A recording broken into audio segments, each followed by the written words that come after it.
Vamos a continuar en la meditación de la palabra de Dios. Vamos a continuar el tema pasado.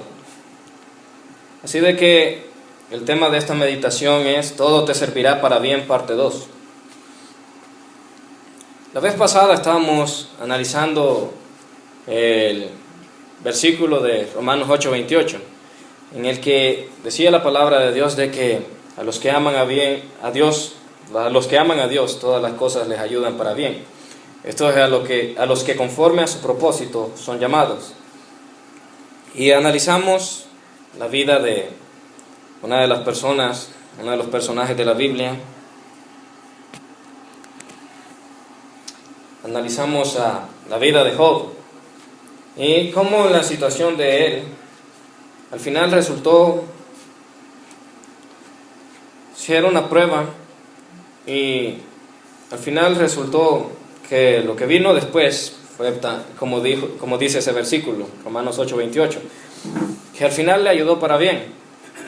Ahora vamos a analizar la vida de otra persona, otro personaje de la Biblia, que también su juventud fue, aquí al contrario de Job, él fue en su vejez, pero aquí el personaje que vamos a analizar ahora, su juventud fue un tanto no tan agradable.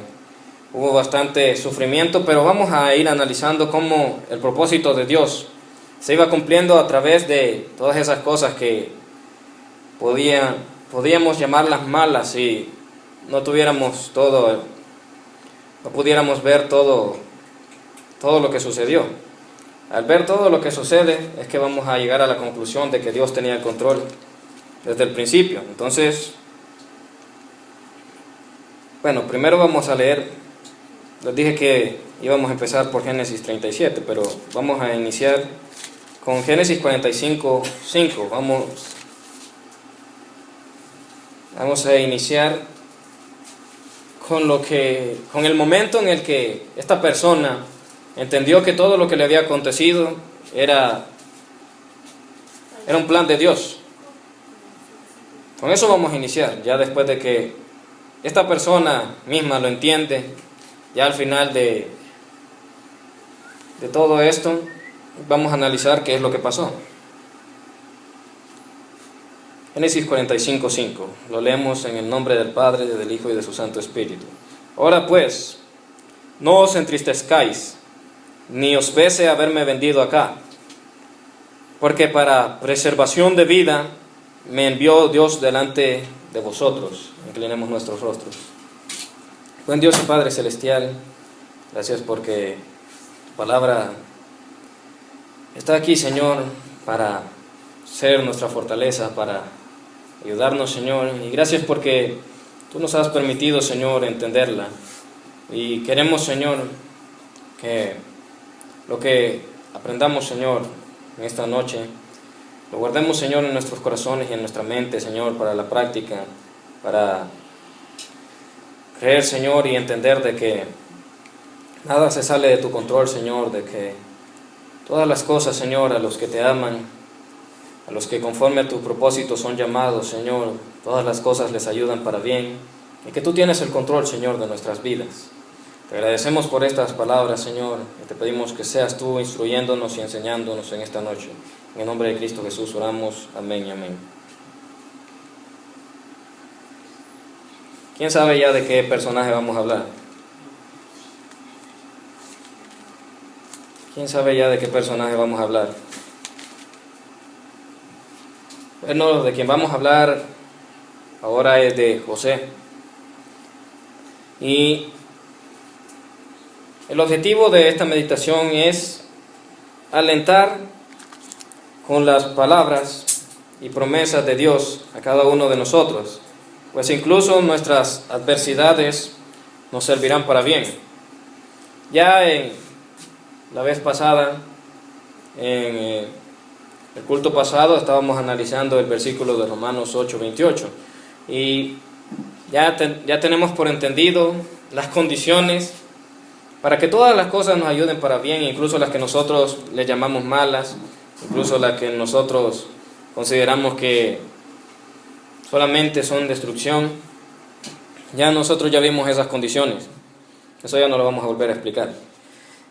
Pero ahora lo que vamos a hacer es verlo desde el punto de vista de una persona durante esto a lo que él le podía llamar el dolor o lo malo o las adversidades, pero que al final esta misma persona entendió de que era el plan de Dios. Bueno, como la introducción, como vamos a hablar de José, José era el hijo más amado de Jacob, y esto lo dice la Biblia.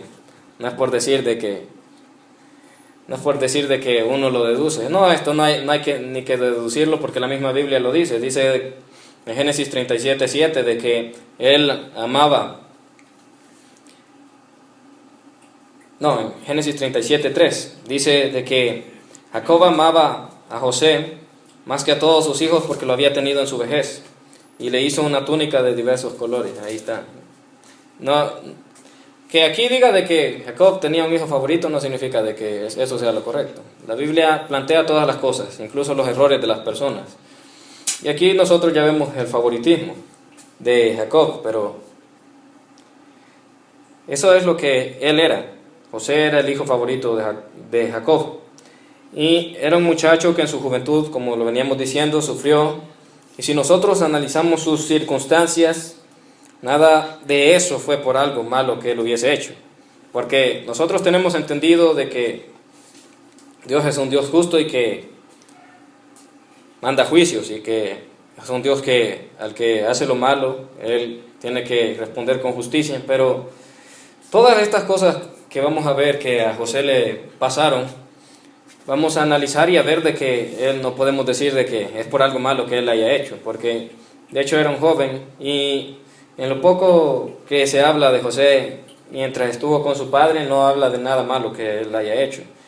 Entonces lo que vamos a ver, y según el versículo que acabamos de leer, que es Génesis 45:5, lo que vamos a ver es que Dios tenía un plan para él. En medio de todas esas cosas que le pasaron, Dios tenía un plan.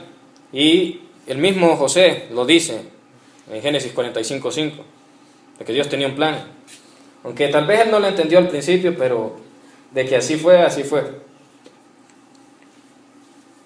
Y fue algo que le benefició a él y a una gran multitud de personas con él, como veíamos la vez pasada. Hay cosas que el Señor permite que nos pasen porque nos van a beneficiar al final, y no solamente a nosotros, sino que también a otras personas. Entonces, ¿qué clase de cosas le pasaron a José? Bueno, José fue aborrecido por sus hermanos. Bueno, ya era aborrecido por el hecho de que su papá lo amaba más que a los demás. Pero fue aborrecido aún más por algo que Dios quería hacer en él. Y esto lo vemos en Génesis 37, del 5 al 8. Y soñó José un sueño, y lo contó a sus hermanos, y ellos llegaron a aborrecerle más todavía. Y él les dijo: oíd ahora este sueño que he soñado. He aquí que atábamos manojos en medio del campo, y he aquí que mi manojo se levantaba y estaba derecho, y que vuestros manojos estaban alrededor y se inclinaban al mío. Le respondieron sus hermanos: ¿reinarás tú sobre nosotros, o señorearás sobre nosotros? Y le aborrecieron aún más a causa de sus sueños y de sus palabras. Pero este sueño no era un simple sueño, sino que era algo que Dios le había revelado. Era algo que en realidad en el futuro sucedió, que sus mismos hermanos se llegaron a postrar delante de él. Entonces sus hermanos incluso lo aborrecieron. Ya su papá lo quería demasiado, y lo quería incluso más que a sus hermanos, y sus hermanos ya estaban enojados por eso. Y cuando José les cuenta estas cosas, y no fue solamente un sueño, pero solo este vamos a leer, sino que fue también otro.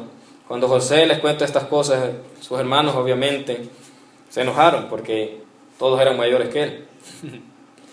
Y entonces dijeron: ¿cómo es que nosotros, que somos mayores que este, lo vamos a llegar a honrar a este?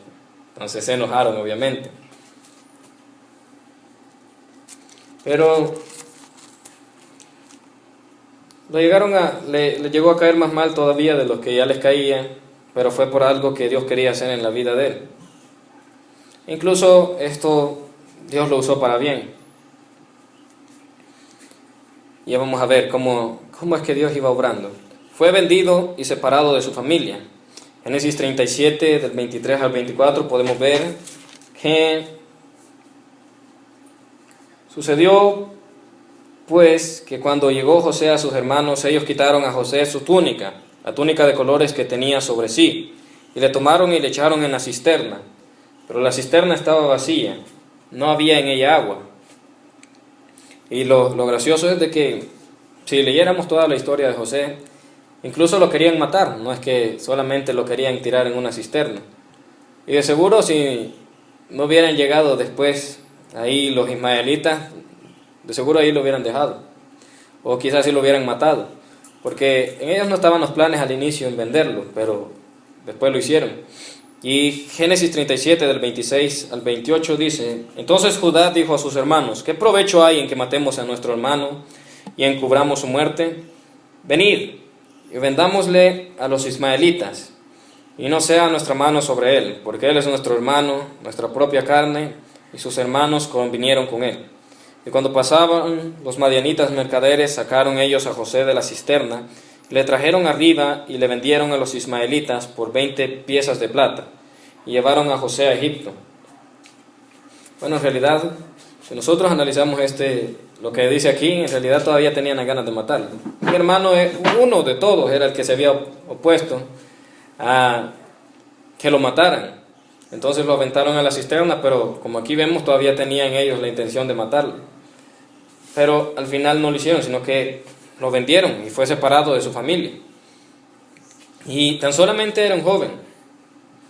Y yo me imagino el sufrimiento, porque además de eso lo vendieron como esclavo. Y todas estas cosas le pasaron, y cualquiera en este momento dice: y a mí solo, ¿por qué solo cosas malas me pasan? Nadie podría analizar desde este punto de vista y en este momento de que algo bueno traería esta situación. Porque para empezar, lo estaban vendiendo como esclavo, pero en todo esto iba obrando Dios. Y ya lo vamos a ver. Porque solamente desde este punto de vista nadie lo podría analizar lo contrario, nadie podría oponerse y decir: no, ya vas a ver de que Dios tiene un plan con esto, esto no es nada malo, ya vas a ver de que Dios algo va a hacer. Pero nadie lo podría creer en realidad. Solamente a Dios se le ocurre hacer ese tipo de cosas. Convertir las situaciones estas situaciones difíciles, estas dificultades, este tipo de circunstancias en algo totalmente diferente. Y de hecho, eso es lo que nos hace poder glorificar a Dios por su grandeza, porque Dios hace ese tipo de cosas. La siguiente etapa, la cárcel. Además de ser vendido como esclavo, fue llevado a la cárcel. ¿Quién creería también que esto era de parte de Dios? Que era un plan de Dios. Alguien estando en la cárcel se podría poner a pensar de que algo bueno podría hacer Dios en esa persona, en ese momento. Pero ya se han visto casos en realidad. Ya me han contado algunos casos, más de uno, de personas que en esa hazaña que quieren hacer de irse para Estados Unidos. Lo malo es que quieren ir como ilegales, ¿verdad? Por eso es que los agarran y los meten presos. Pero alguien podría decir: aquí en la cárcel todo es tristeza, de nada bueno me va a pasar aquí. Pero hay personas de que en ese momento, al ver toda la situación allí adentro de las cárceles y ver la necesidad, hay personas que se ponen a predicar en las cárceles. Y más de alguna persona se ha de convertir ahí en las cárceles. Y con ayuda de Dios, la situación esa de estar en la cárcel se convierte en algo diferente. Pero nadie lo podría entender antes de ver eso. Pero en realidad Dios es el que tiene la capacidad de transformar las circunstancias en algo bueno. Y esto es lo que Dios hizo. Para darle contexto a lo que estamos hablando, vamos a leer Génesis 39, del 1 al 3, que dice: llevado pues José a Egipto, Potifar, oficial de Faraón, capitán de la guardia, varón egipcio, lo compró de los ismaelitas que lo habían llevado allá. Mas Jehová estaba con José, y fue varón próspero, y estaba en la casa de su amo el egipcio. Y vio su amo que Jehová estaba con él, y que todo lo que él hacía, Jehová lo hacía prosperar en su mano. José en algún momento se pudo llegar a acomodar y a decir: todo prospera en mi mano porque Dios está conmigo, aún aquí que estoy en Egipto como un esclavo. E incluso su señor se dio cuenta de ello, de que todas las cosas, incluso las cosas de su señor, como José era el que tenía el cargo, todas esas cosas prosperaban en la mano de José. Entonces, José en algún momento se pudo llegar a acomodar y a decir: bueno, quizás aquí quería el Señor que yo estuviera, y quizás voy a estar bien aquí. Y de repente pasa otra cosa. Siguiente etapa, la cárcel. ¿Pero por qué? Y lo más gracioso de todo es de que lo llevaron a la cárcel por algo injusto. Porque, como para volver a recordar, pues si lo metieron a la cárcel, algo malo hizo. No, tampoco. Sino que fue por algo que en realidad es como algo gracioso, pero lo que vamos a analizar está también, para darle contexto a lo que estamos hablando, está en Génesis 39, versículo 7. Y aconteció después de esto que la mujer de su amo puso sus ojos en José y dijo: duerme conmigo. 11 al 13. Y aconteció que entró él un día en casa para hacer su oficio, y no había nadie de la casa allí. Y ella lo asió por su ropa, diciendo: duerme conmigo. Entonces él dejó su ropa entre las manos de ella, y oyó y salió. Cuando vio ella que le había dejado su ropa en sus manos y había huido fuera,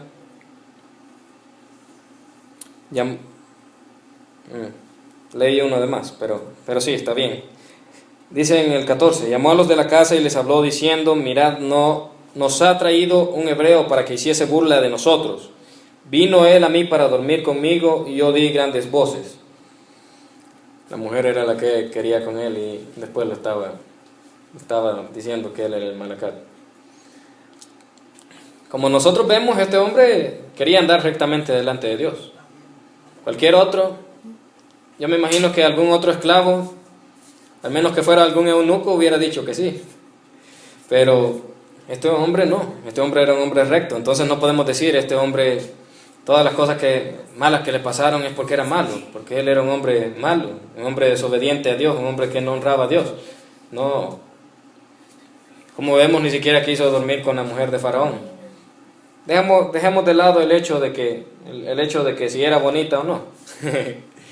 La cosa es de que este hombre no quería hacer algo que desagradase a Dios. Él, aún estando en otro lugar, en un lugar donde eran idólatras y adoraban otros dioses, él aún así,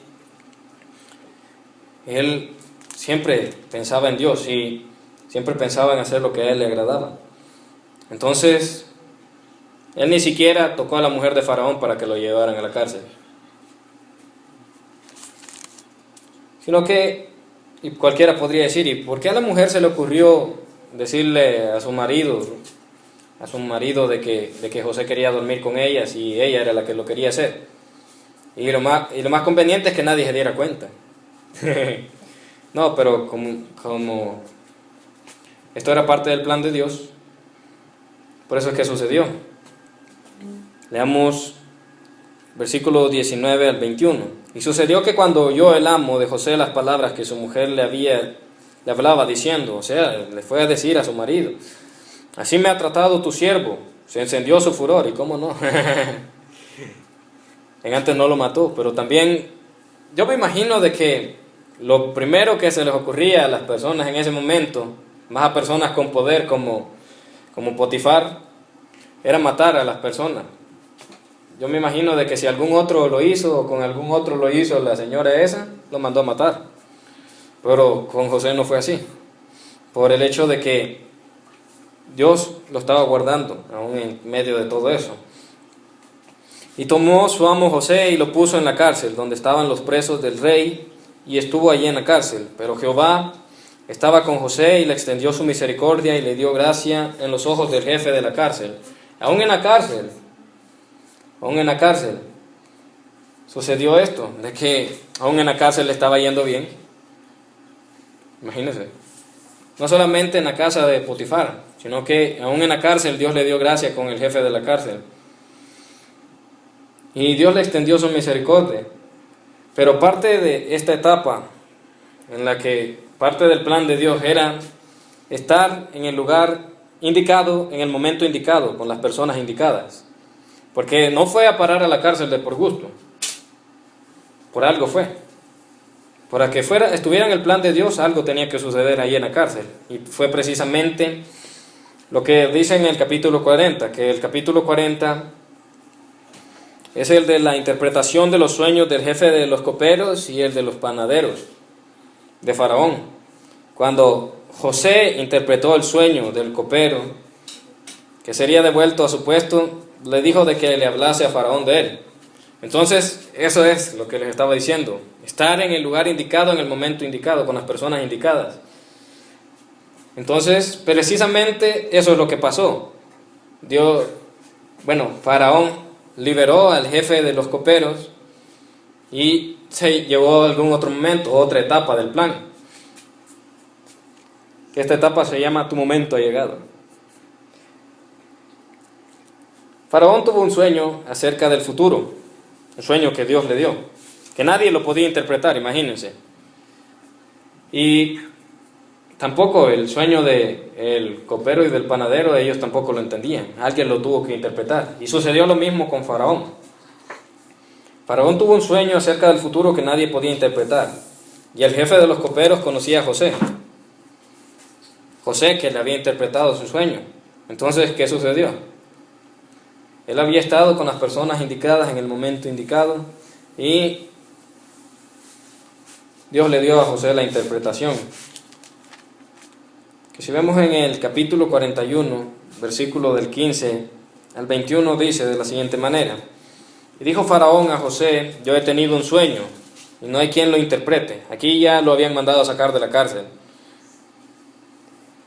porque el jefe de los coperos ya le tuvo que hablar a Faraón de él, porque nadie le podía dar una interpretación, ninguno de los sabios de Faraón, ninguno de los más entendidos, ninguno. Entonces mandaron a llamar a José. Yo he tenido un sueño y no hay quien lo interprete, mas he oído decir de ti que oyes sueños para interpretarlos. Respondió José a Faraón diciendo: no está en mí, Dios será el que dé respuesta propicia a Faraón. Entonces Faraón dijo a José: en mi sueño me parecía que estaba a la orilla del río, y que del río subían vacas de gruesas carnes y hermosa apariencia que pasían en el prado, etcétera, etcétera, etcétera. Ese sueño ya no lo podemos nosotros. Pero aquí es donde Dios le da la interpretación.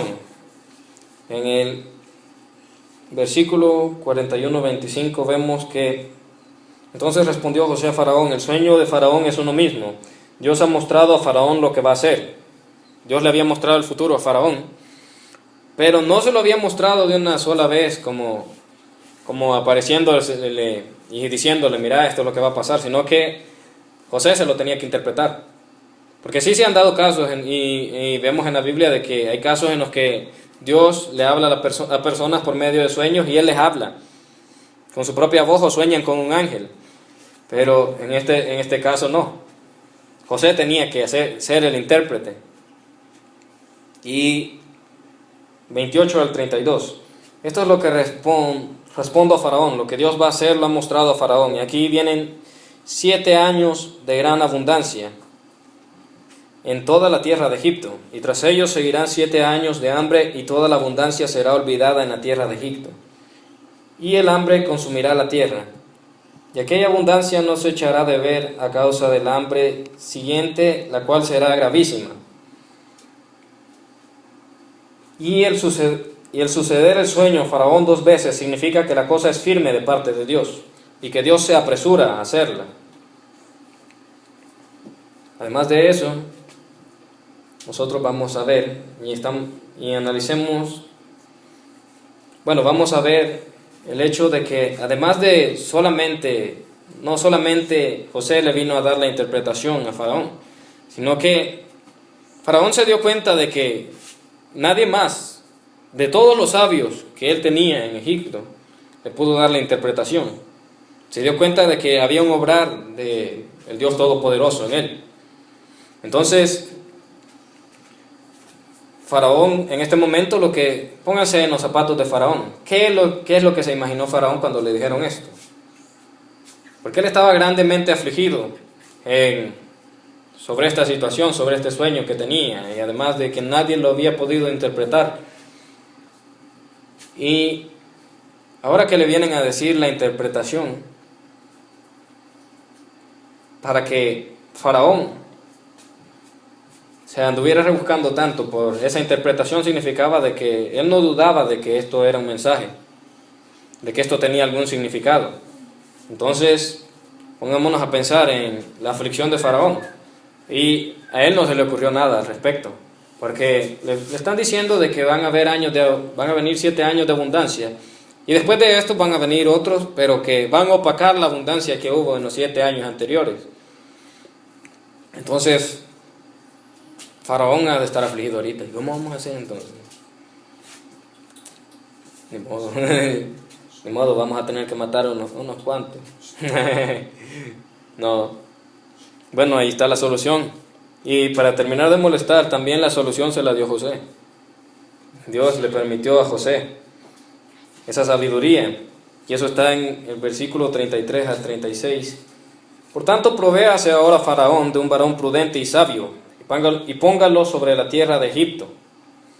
Haga esto Faraón y ponga gobernadores sobre el país, y quinte la tierra de Egipto en los 7 años de la abundancia, y junten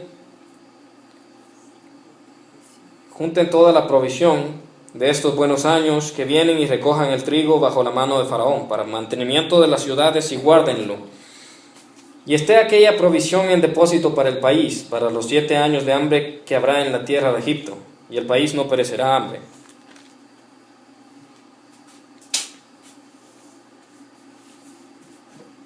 Y si nosotros analizamos esto, aquí sucede algo, de que Faraón está viendo de que José fue el único que le pudo dar la interpretación. Y además de eso, de una sola vez, él está dando la solución. Entonces, este es el momento para lo que todo lo demás pasó. Porque Dios quería hacer algo con José, pero no lo iba a hacer en aquel momento y en aquel lugar. No lo iba a hacer con él allá estando en su casa. No lo iba a hacer estando allá con su padre. No lo iba a hacer estando allá en Canaán. Entonces tuvieron que suceder todas estas cosas para que José llegase a ese momento. Y leamos lo que sucedió en este momento, que es el capítulo 41, versículos del 37 al 41, que dice: el asunto pareció bien a Faraón y a sus siervos. Y dijo Faraón a sus siervos: ¿acaso hallaremos a otro hombre como este, en quien esté el Espíritu de Dios? Lo que le estaba diciendo. Ya se dio cuenta Faraón de que el obrar de Dios en este hombre es definitivo, de que es verdad que Dios está obrando en este hombre y Dios le da esa sabiduría. ¿Acaso hallaremos a otro hombre como este, en quien esté el Espíritu de Dios? Y dijo Faraón a José: pues que Dios te ha hecho saber todo esto. Dios, él entendía eso. No hay entendido ni sabio como tú.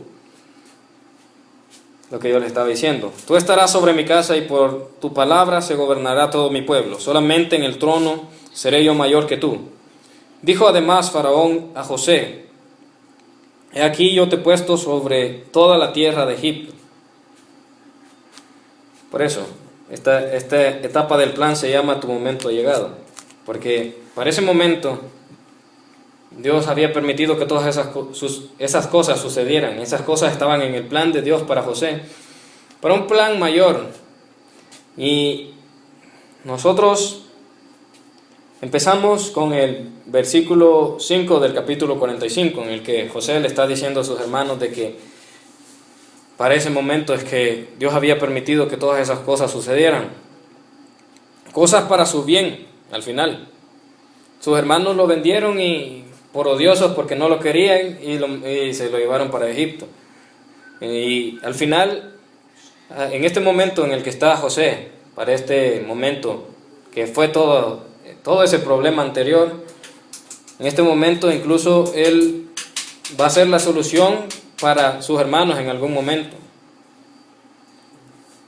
¿Para qué? Para el hambre, porque esa hambre incluso afectó la tierra en la que estaba Jacob con sus hijos.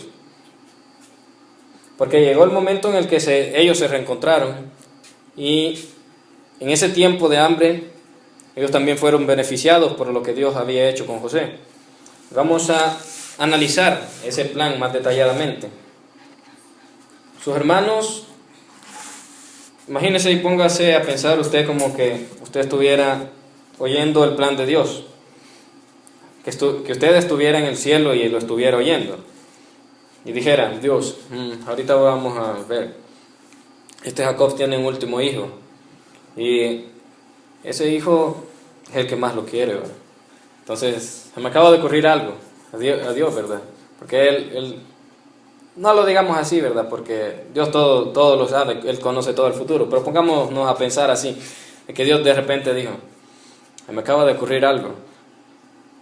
Este de sus hermanos le cae mal a sus hermanos.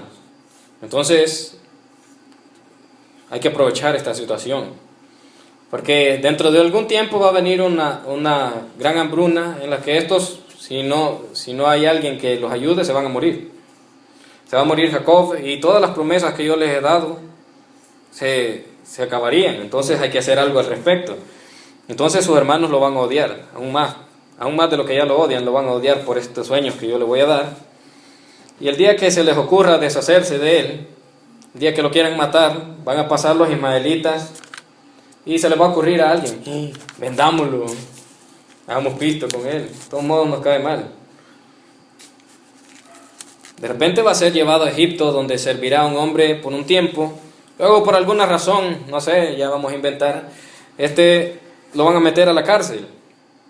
Y en la cárcel se va a encontrar con alguien que conoce a Faraón, a quien yo le voy a revelar lo que va a suceder en este tiempo de la hambruna. Y además de eso, este hombre al que va a conocer José en la cárcel, yo le voy a revelar de que en cierto tiempo él va a salir de la cárcel, pero él no va a entender ese sueño. Se lo voy a revelar por medio de un sueño y él no lo va a entender. Entonces va a necesitar de alguien que lo interprete. Y José lo va a hacer. José lo va a interpretar. Y en algún momento, ya cuando este hombre salga de la cárcel, yo le voy a dar ese sueño a Faraón. Y Faraón no lo va a entender. Y para terminar de molestar, todos los sabios de Faraón tampoco lo van a entender. Y este sueño va a ser de ese futuro tiempo de hambre. Pero el hombre que conoció en la cárcel va a estar en ese momento con Faraón, no hay que dejar que se muera. Ese hombre va a estar en este momento con Faraón y va a seguir siendo su copero. Y le va a hablar a Faraón acerca de José. Le va a hablar de ese momento en el que él tuvo ese sueño de que iba a salir de la cárcel y iba a volver a su cargo. Y en ese momento le va a contar a Faraón de que José fue quien interpretó ese sueño, porque él no lo entendía. Y entonces lo van a mandar a sacar de la cárcel para que él interprete el sueño de Faraón. Y José va a declarar la interpretación del sueño a Faraón y lo que se puede hacer además. Le voy a dar la sabiduría para que sepa lo que se puede hacer en medio de esa situación. Porque incluso, si es posible, lo voy a hacer más dundo al Faraón en ese momento, que no se le ocurra nada. Y a los demás que estén a la par también.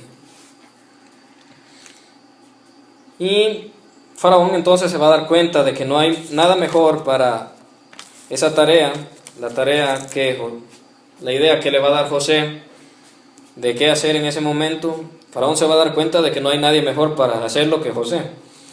Entonces, algún día los hijos de Jacob van a llegar a comprar comida a Egipto, porque ellos también les va a afectar ese tiempo de la hambruna, y José se va a reencontrar con su familia, y ellos van a ir a vivir a Egipto, y mi pueblo no va a morir de hambre. Entonces, si nosotros nos ponemos a pensar, si nosotros analizamos este versículo con el que iniciamos, que es Génesis 45:5, José ya había entendido de que era un plan de Dios todo lo que había acontecido. Y esto es lo que precisamente estaba sucediendo, porque Dios no quería que su pueblo pereciera. Porque Dios tenía promesas para Jacob, para sus hijos, para su familia y de las generaciones que vendrían después. Entonces Dios no podía dejar que ellos murieran de hambre. Entonces para eso tenía que estar José allá con Faraón. Y José tendría que ser el que se encargara de la tarea de recolectar este alimento en el tiempo de hambre, para que en el tiempo del hambre no faltase. Y cuando llegaran sus hermanos a comprar esa comida, él se iba a reencontrar con sus hermanos, y en ese momento ellos iban a ir a vivir a Egipto para que no muriesen de hambre, porque José los va a tener que mantener, para que no se mueran. Porque, por ejemplo, Dios tenía, no por ejemplo, sino que esto es lo que sucedió, Dios tenía que cumplir su promesa que tenía con Abraham. Dios tenía que cumplir su promesa de hacer un pueblo grande de él, entonces no podía dejar que se murieran. Entonces Dios levantó a José para hacer toda esta tarea, y José lo entendió perfectamente, que todo estaba en el plan de Dios. Volvamos a Génesis 45:5.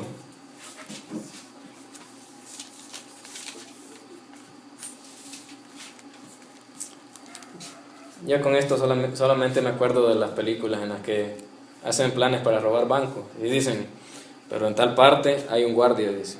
Entonces lo que tenemos que hacer es que vamos a hacer un sonido por tal parte, en lo que salga corriendo yo me voy a meter ahí. Y cosas así. Hay gente que tiene la capacidad de hacer grandes planes de una sola vez, pero este plan era perfecto porque Dios lo hizo. No solo era un gran plan, sino que era un plan perfecto. Y eso es lo que tenemos que analizar en nuestras vidas, de que las cosas que nosotros le llamamos malas, a las circunstancias que nosotros le llamamos malas, en las manos de Dios se pueden convertir en todo lo contrario. Y eso es lo que Dios hace, lo que Él tiene el poder para hacer. Génesis 45:5 dice, ahora pues, no os entristezcáis, ni os pese de haberme vendido acá, porque para preservación de vida me envió Dios delante de vosotros. Oigan lo que dice, me envió Dios. Él entendió de que Dios lo había enviado, que ese era el plan de Dios, pero que Dios lo había enviado a realizar esa tarea. Por eso él estaba en ese momento y en ese lugar, con las personas indicadas. Pero leamos lo que dice el versículo 7, que dice, y Dios me envió delante de vosotros para preservaros posteridad sobre la tierra, para daros vida por medio de gran liberación.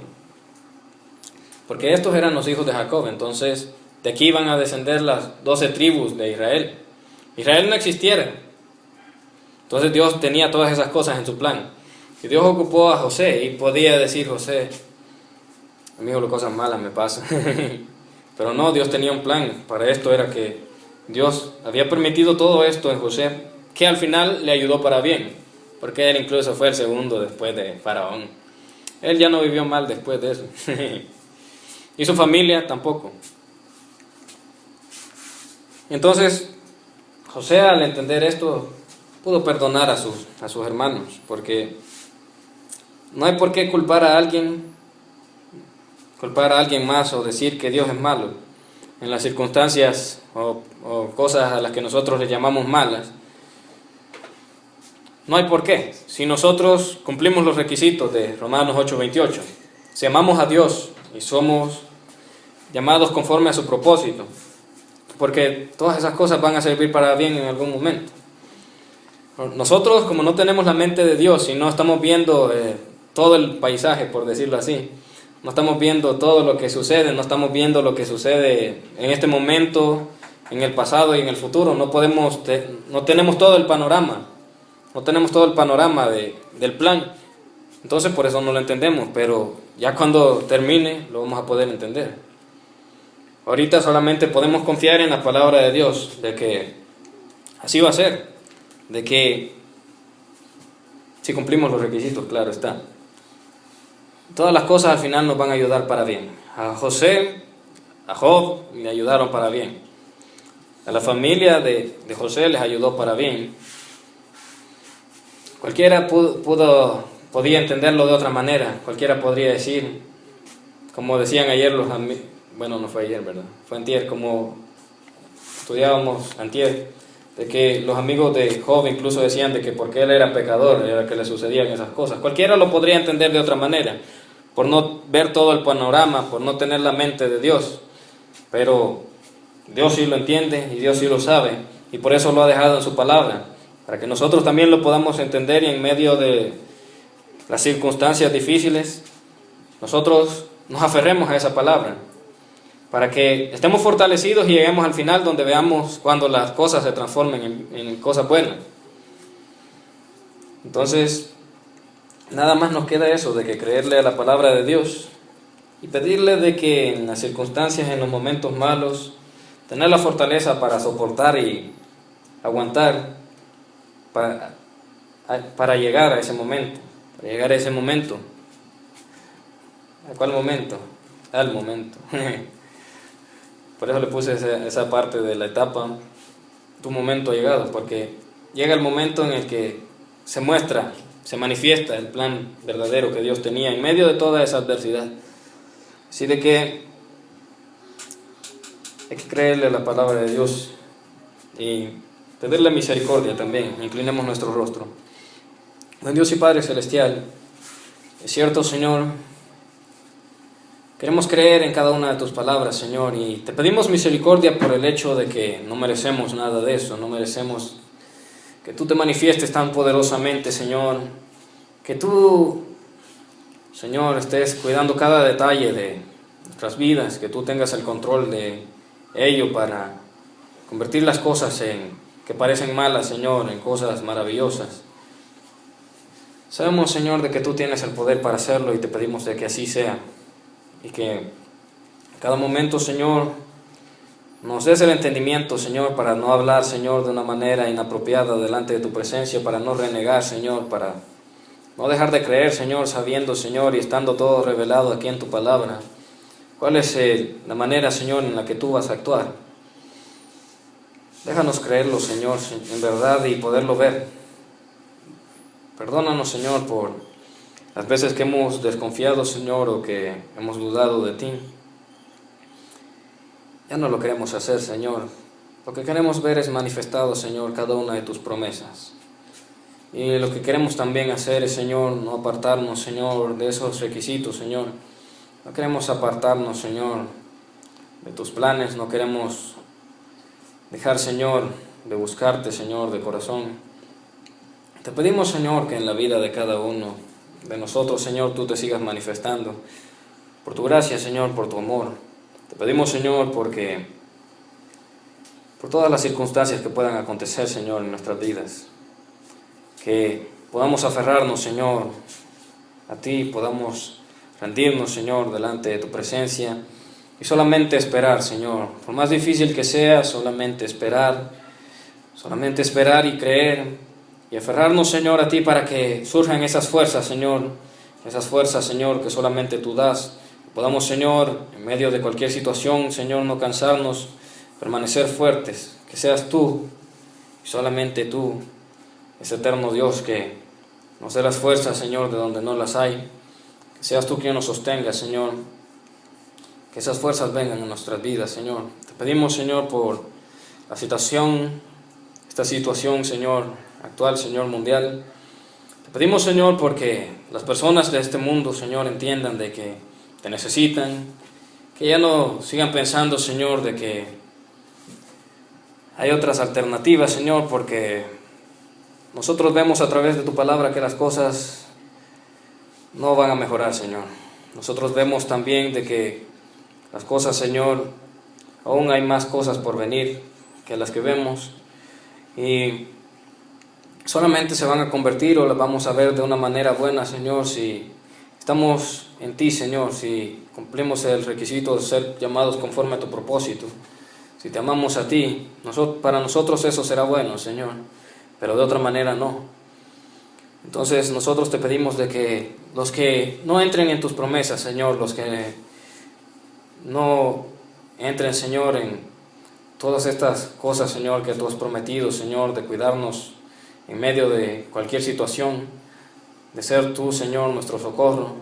Todos los que no entren, Señor, nosotros te pedimos, Señor, por esas personas, para que alcen sus ojos a los cielos, Señor, que se arrepientan, Señor, de sus pecados, que ya no busquen vivir, Señor, de otra manera que estar en tus brazos, Señor. Porque de igual manera, Señor, esta situación de la pandemia, Señor, en cualquier momento, Señor, puede terminar, Señor, o puede empeorar. Pero de todos modos, Señor, aunque terminase, siempre vendrán, Señor, otras circunstancias, Señor, Señor, otro tipo de pestilencias, Señor, otro tipo de situaciones, Señor, en las que habrá que buscar socorro en alguien, Señor. ¿Y para qué perder el tiempo, Señor, seguir buscando en alguien más? Si desde ahora podemos, Señor, socorrernos, Señor, en ti. Podemos refugiarnos en ti. ¿Para qué perder el tiempo, Señor, pensando de que alguien más es la respuesta, Señor, si ya sabemos de que no hay poder, Señor, como el tuyo, no hay alguien más que pueda obrar de la manera que tú lo haces? Entonces, Señor, eso es lo que queremos, Señor. Porque nosotros buscamos, Señor, y te pedimos que tú nos ayudes, Señor, a permanecer en ti, pero no sabemos lo que suceda con los demás. Entonces, Señor, te pedimos por esas personas, porque si aún, Señor, no han de venir cosas peores después de esta pandemia, llegará el momento, Señor, en el que sucedan las cosas, Señor, en el que se vean los juicios, Señor, del Apocalipsis, en el que pasen todas esas cosas, Señor, y habrá tantas personas, Señor, que por no tenerte en su corazón, estarán, Señor, en ese momento y pasarán por todos esos juicios, Señor, y nosotros no queremos que esas cosas les pasen, Señor, porque en realidad es tu justicia la que se verá manifestada en ese momento. Pero queremos que en este momento, Señor, en esta época, Señor, en esta dispensación de la gracia, Señor, las personas, Señor, te reciban, Señor, para encontrar salvación en ti, para no llegar a ese momento, Señor, de la ira, del juicio, sino que solamente ver en sus vidas, Señor, cómo se derrama tu gracia, cómo la presencia de tu Santo Espíritu cae sobre ellos y transforma sus vidas. Unas vidas, Señor, sin sentido, sin significado, antes de conocerte, Señor, porque cuando te conocemos es que nosotros conocemos el verdadero significado de la vida, nuestra verdadera razón de ser. Te pedimos, Señor, por cada una de todas esas personas, no solamente en nuestro país, Señor, sino a lo largo del mundo, Señor, que dejen de confiar en sus propias fuerzas, en las fuerzas de los demás, Señor. Confíen en las fuerzas del único que puede transformar algo que parece malo, o algo que tal vez pueda ser malo, que lo pueda transformar, Señor, en algo completamente diferente, en un plan perfecto de restauración y de salvación. Solamente tú puedes hacer ese tipo de cosas. Y las ponemos en tus manos. En el nombre de Cristo Jesús oramos. Amén y amén.